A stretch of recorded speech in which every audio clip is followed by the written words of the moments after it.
Hey, I'm Matt from MattLaneFitness. And I'm his wife, Jenna. A personal trainer answers your questions. I really enjoyed doing the first one. I'm doing a second one. We'll see. I might do more. But before we dive into it, if you're new to this channel, please hit the subscribe button and hit the notification bell. That way, every time we put out a video, you're going to know about it. So Jenna is not a... What are you? I'm not a personal trainer. That's right. But she's a registered nurse. So, I mean, she has some knowledge of health. Basically, what this is Reddit questions that I read that's fitness related. I might not know the answers. I might not be that great of a personal trainer. I like to think that I am, but I don't know it all, and I won't lie. All right, let's do it. So I'm going to be reading the questions. Okay, first up, I've been doing assisted chin-ups for the past 2 months. Now I think he means at a point where I can do 3 to 5 with the lowest weight in an assisted chin-up machine. I can only do at least 3 chin-ups for one set without the assisted machine. How do I progress from here? More volume with the assisted machine or start doing negatives? Do you understand all of that lingo? I don't. That's a really good question. So first and foremost, the assisted pull-ups, that's the machine that you hop on, that you put the weight on, and then it helps you. It makes the pull-up easier, right? Okay. I think that it's a great thing, but I think that it can be a crutch if you don't watch those numbers, the weight that you're actually adjusting. If you don't watch those numbers properly, you're not going to progress. This is simple progressive overload at its finest. This is what makes you stronger. You're starting at a certain weight that you're able to do a certain amount of pull-ups at. Let's just say that it's 100 pounds that person puts on the assisted, right? If they're doing 3 to 5 of assisted at 100 pounds, I would want to see the next goal to decrease that weight, because with the assisted pull-up machine, the more weight that you have on it, the easier it is. So the more you take off, the tougher it is. So a long story short, I would like to see you continue to drop the weight simply because pull-ups are really tough. You're working against gravity and it's everybody's toughest movement. I think that mixing the two couldn't hurt as far as the negatives go. So negatives, what are negatives? I was about to ask you that. What are negatives? Great question. So when you do a pull-up, you're pulling up, right? Well, it's tough to get to this point, but lowering back down is easy, right? So on the concentric part of the motion, this is the eccentric part of the motion.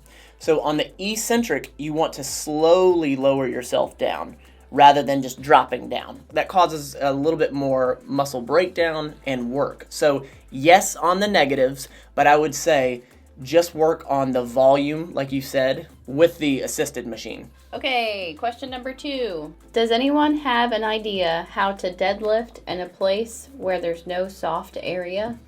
There's only floor and I don't want to break it. I suppose slower lowering with lower weight could work, but any other ideas? Absolutely. Great question. Get mats.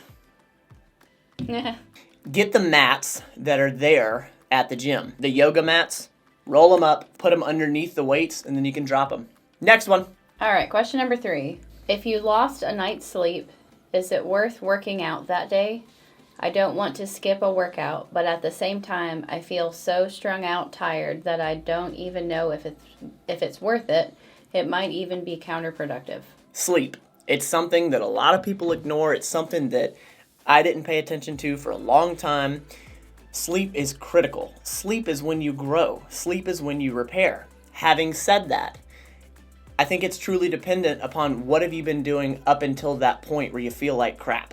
Point blank, if you feel so exhausted that you're questioning it, it's probably a bad idea to go lift. Yes, when we are tired, we tend to lift poorly, which increases the risk for injury. Having said that, if I've had like 6 good days of sleeping and then I have 1 bad day, no, I'm probably going to tough through it. But listen to your body.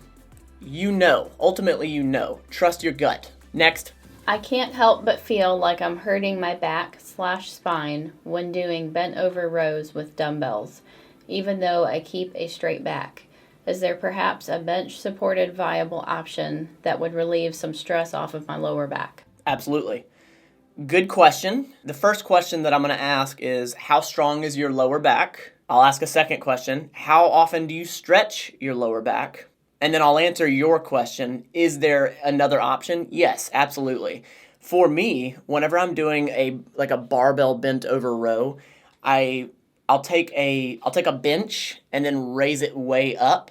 Like if this is flat and this is 90, about 45-ish, I'll walk up to the bench, lay my chest on the bench, hang my arms over it, and then lift. That way you're not having to support the low back and you can concentrate on the actual movement itself. Having said that, you want to make sure you're stretching your low back and you're strengthening your low back. Let's do another. I think I counted like 13.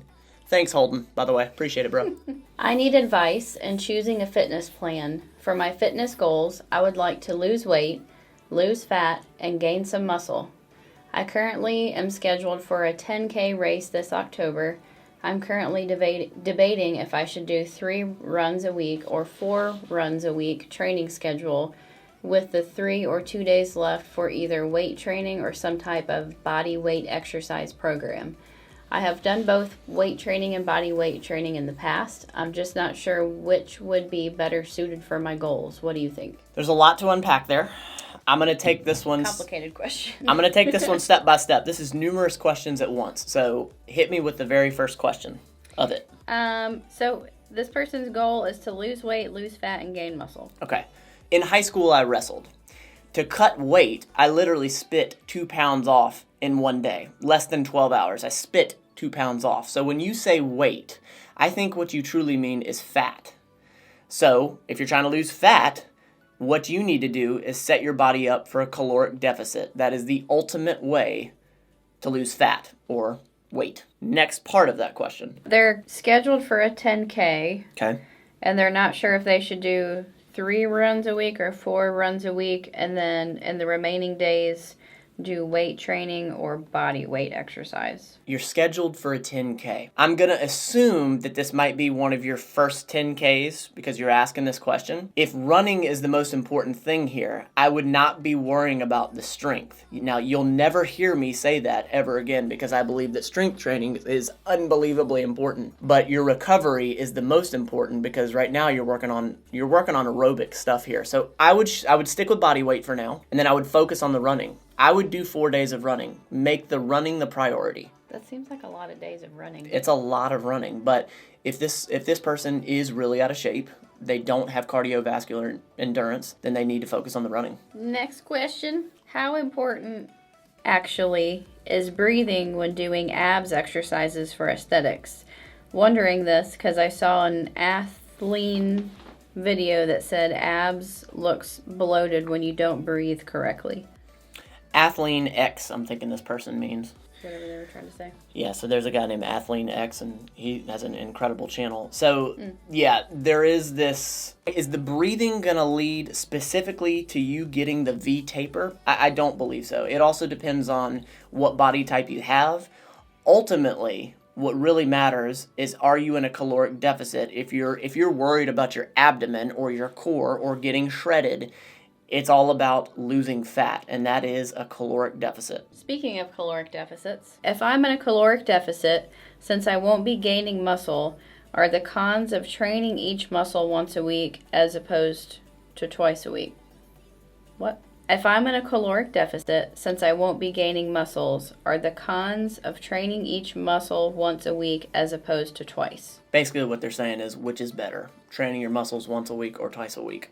When you're in a caloric deficit, it's not impossible to gain muscle, but it's real tough to gain muscle. Your body is working with less fuel than it needs because you're trying to cut fat. The question is, working it 1 time a week or 2 times a week? Point blank, I've heard different theories. I think that breaking the muscle down more often with proper recovery, I think that can yield better results.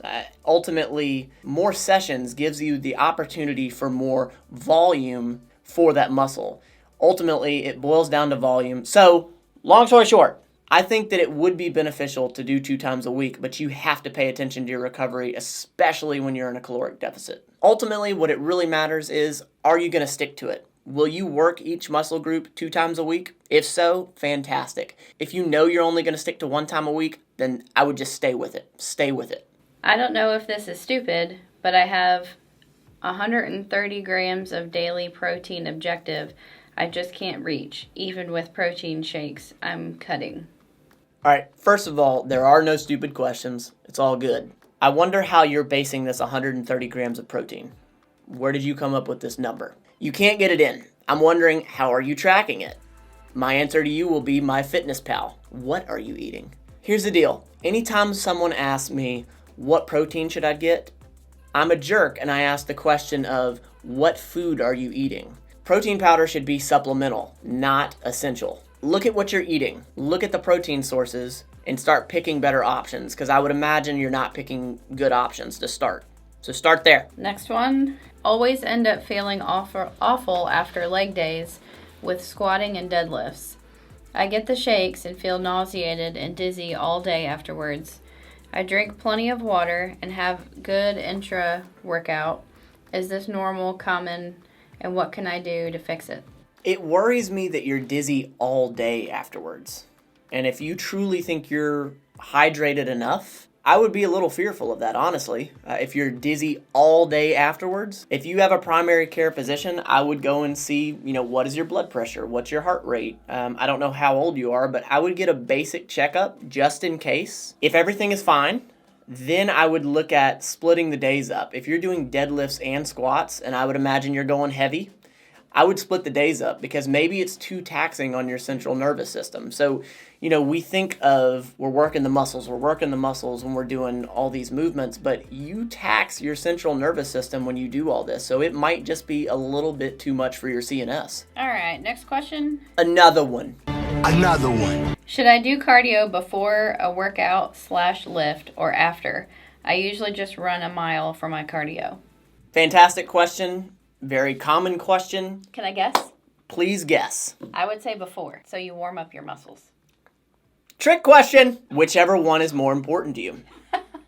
I'm serious. Whichever one is more important to you. What are you trying to do? Are you trying to bulk? Are you trying to cut? Are you trying to maintain? If I am doing a strength program, I am going to run or do the cardio after, because I want to make sure I can get the full lift in. I want to make sure I can give all of my effort to the lift. If you're a runner, if you're worried about cardiovascular endurance, if you like running distance, then you need to get the run done first. And then I would imagine if you're a runner, you're not powerlifting. So whichever one is more important, do it first. If they're both equally as important, lift in the morning, run at night. Are at-home HIIT workouts enough to get yourself in shape? I'm 25, 5'2", and 118 pounds, and I never work out. I'd like to start so I can shed extra fat and be physically healthier and less weak. I'm not a fan of going to the gym, so I'm wondering if at-home HIIT workouts will help me accomplish my goal. Ma'am, I really wish I knew you, because we just designed a program for this gal right here